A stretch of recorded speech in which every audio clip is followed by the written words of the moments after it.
Assalamualaikum warahmatullahi wabarakatuh. Perkenalkan, nama saya Yosia Mahendra Sembiring dengan NIM 2410111098 dari kelas IK 24C atau Ilmu Komputer angkatan 24 di kelas C.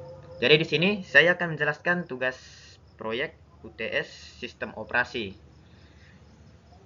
Yang dimana tugasnya ini saya akan menjelaskan tentang penjadwalan algoritma. Jadi saya mendapatkan atau menjelaskan tentang algoritma FCVS.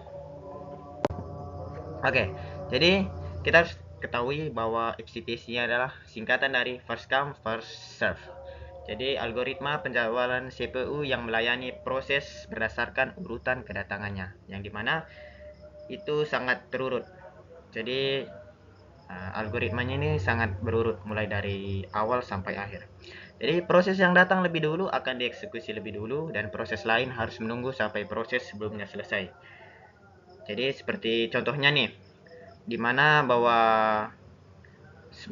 satu proses itu yang pertama itu akan dieksekusi lebih dulu. Contohnya seperti kita ambil di restoran. Jika kita memesan sebuah makanan lebih dahulu, tentunya makanan kita akan disiapkan lebih dulu. Lalu pesanan lainnya lagi. Jadi metode ini sederhana dan adil, tetapi kurang efisien karena proses yang memiliki waktu eksekusi lama dan dapat menyebabkan proses lain menunggu terlalu lama. Jadi metode ini dibilang adil dan sederhana. Kenapa? Karena itu berurutan. Tetapi ya memakan waktu juga. Contohnya nih di proses pertama memiliki waktu cuman 1 detik dan di proses kedua itu ada 10 detik. Jadi itu yang akan memakan waktunya lebih lama. Walaupun begitu dia tetap harus berurutan. Walaupun di proses ketiga misal 3 detik, dia harus mengeksekusi proses pertama, kedua, lalu ketiga. Walaupun waktunya berbeda-beda, tetapi itulah dari pengertian FCVS. Oke, selanjutnya cara kerja algoritma FCVS dan karakteristik. Jadi cara kerja FCVS ini yang pertama itu semua proses dimasukkan ke dalam antrian berdasarkan urutan kedatangan.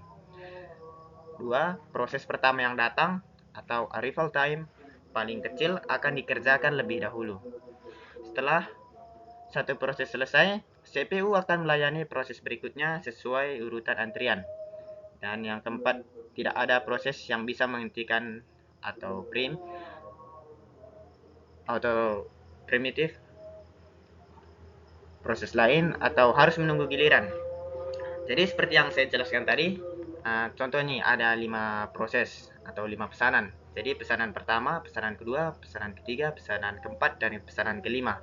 Jadi ini disatukan dalam sebuah pesanan dan ini akan diurutkan mulai dari pesanan pertama sampai pesanan yang terakhir. Jadi contoh selesai pesanan pertama, pesanan kedua dan kelima ke bawah itu harus menunggu lagi. Pesanan 3 dan kelima itu harus menunggu setelah pesanan kedua selesai. Lalu begitulah seterusnya. Dan karakteristik FCVS ini sederhana dan mudah diterapkan. Dan yang dua, non-primitif tidak bisa diganggu proses lain. Yang dimana ya dia harus menunggu dan tidak boleh diinterupsi. Jadi di proses ini tidak ada interupsi, teman-teman. Dan yang ketiga itu adil, karena setiap proses dilayani sesuai urutan datang, seperti yang saya bilang sebelumnya tadi. Dan yang keempat, kurang efisien jika proses pertama memiliki burst time yang lama, menyebabkan waiting time panjang untuk proses lain. Yang kelima, cocok digunakan untuk sistem batch atau antrian pekerjaan besar yang datang berurutan. Jadi itulah cara kerja dari algoritma FCVS ini, teman-teman. Dan karakteristik FCVS ini. Oke, selanjutnya kelebihan dan keuntungan FCVS. Yang pertama itu mudah dipahami dan diimplementasikan karena konsepnya seperti antrian biasa. Dan yang kedua itu adil atau proses dilayani sesuai urutan kedatangan. Dan yang ketiga itu tidak ada interruption atau semua proses pasti mendapat giliran dan tidak ada interupsi. Cocok untuk sistem batch atau proses dengan waktu eksekusi mirip. Dan ada juga kekurangan atau kelemahan dari algoritma FCPS ini teman-teman. Yang pertama itu waktu tunggu bisa lama untuk proses yang datang ke belakangan atau convoy effect. Dan yang kedua itu tidak efisien untuk proses dengan burst time yang bervariasi. Dan yang ketiga non preemptive. Jadi proses penting tidak bisa didahulukan. Dan yang terakhir itu respon time lambat jika proses pertama terlalu lama. Jadi saya juga tadi menjelaskan bahwa itu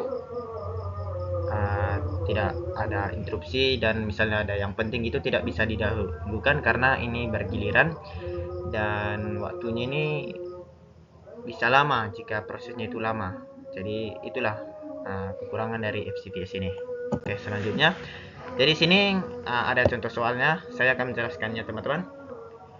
Jadi kita tahu bahwa di sini ada 5 proses dan arrival time-nya 0, 1, 2, 3, 4. Dan ini adalah burst time-nya, dan CT ini adalah completion time, dan TAT ini adalah turnaround time, dan WT adalah waiting time. Jadi kita ketahui sudah ada prosesnya dari proses 1 dan proses 5, dan sudah ada arrival time-nya dan burst time-nya. Jadi kita akan mencari CT, turnaround time, dan waiting time. Oke, jadi kita akan mencari completion time teman-teman. Jadi untuk mencari completion time ini atau CT-nya ini teman-teman, kita menambahkan burst time yang ada di proses 1 ditambah burst time yang ada di proses 2. Kita tambahkan ini teman-teman. Ini. Jadi sini saja saya contohkan saja langsung sini. Jadi untuk mencari CT-nya ini kita menggunakan Gantt chart. Gantt chart teman-teman agar lebih mudah. Jadi kita tahu bahwa arrival time itu 0, dan kita tahu burst time-nya di proses 1 itu ada 6, dan kita tambahkan di proses 2 yaitu 4. 6 tambah 4 hasilnya 10. Dan begitu juga dengan di proses 3. Hasil dari penambahan proses 1 dan proses 2 kita tambahkan lagi di proses 3, yaitu kita lihat burst time-nya ada 8, kita tambahkan 18 tambah 10 10 tambah 8 hasilnya 18 teman-teman. Ini. Dan begitu juga dengan proses keempat dan kelima, kita tambahkan burst time-nya itu ada 3. 18 tambah 3 itu sama dengan 21 teman-teman. Dan kita tahu burst time di proses 5 ada 7, kita tambahkan lagi ini, yaitu hasilnya 28. Dan kita tulis di sini. Dan itulah hasil dari situ ini. Saya telah tulis dahulu teman-teman. Jadi begitulah untuk mencari CT-nya teman-teman. Kita tambahkan ke bawah. Oke, selanjutnya kita akan mencari TAT atau turnaround time. Jadi untuk mencarinya ini teman-teman, kita mengurangi CT dikurang AT. Ini completion time dikurang arrival time.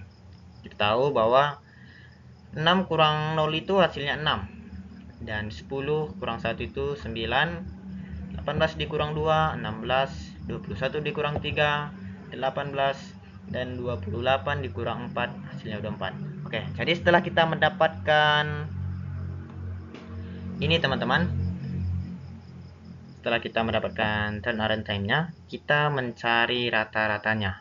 Jadi untuk mencari rata-ratanya, kita tambahkan turnaround time proses 1 sampai proses 5 ini. Dan setelah kita tambahkan, kita bagi 5. Kenapa? Karena di sini ada 5 proses. Ini. Dan setelah kita tambahkan, kita mendapat 73 hasilnya. Dan kita bagi 5, hasilnya 14,6. Ini. Oke, selanjutnya kita akan mencari ininya teman-teman, waiting time. Jadi untuk mencari waiting time ini kita mengurangi turnaround time dikurang burst time. Oke, jadi kita kurangkan teman-teman,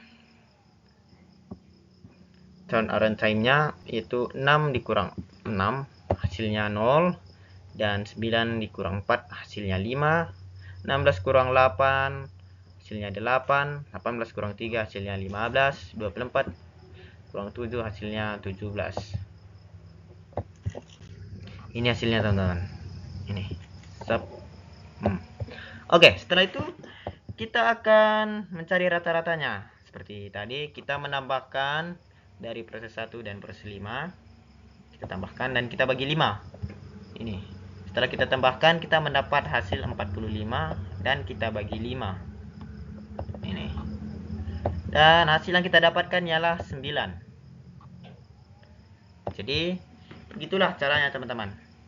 Nah, kita mencari sitinya itu kita tambahkan ke bawah, dan untuk mencari turnaround time-nya kita hanya mengurangi CT dikurang AT, dan untuk mencari waiting time-nya itu TAT dikurang BT. Jadi itu untuk mencarinya. Jadi mungkin itu saja penjelasan dari saya, mulai dari penjelasan apa itu first come first serve, dan kita telah menyelesaikan satu soal, dan kita telah mengetahui dengan mudah bahwa first come dan first serve ini memiliki kelebihan dan kekurangannya. Kita telah bahas juga tadi bahwa kelebihannya itu dia ini adil dan sederhana, dan dia ini berurutan. Dan kekurangannya itu ya misalnya ada proses yang lebih penting, ya dia harus tetap menunggu, dan ya bisa memakan waktu yang lebih lama karena menunggu proses yang di depan. Jadi mungkin itu saja penjelasan dari saya. Kurang lebihnya mohon maaf jika ada pengucapan atau kata-kata saya yang kurang bagus atau tepat. Ya, saya minta maaf, dan itu saja penjelasan dari saya. Assalamualaikum warahmatullahi wabarakatuh.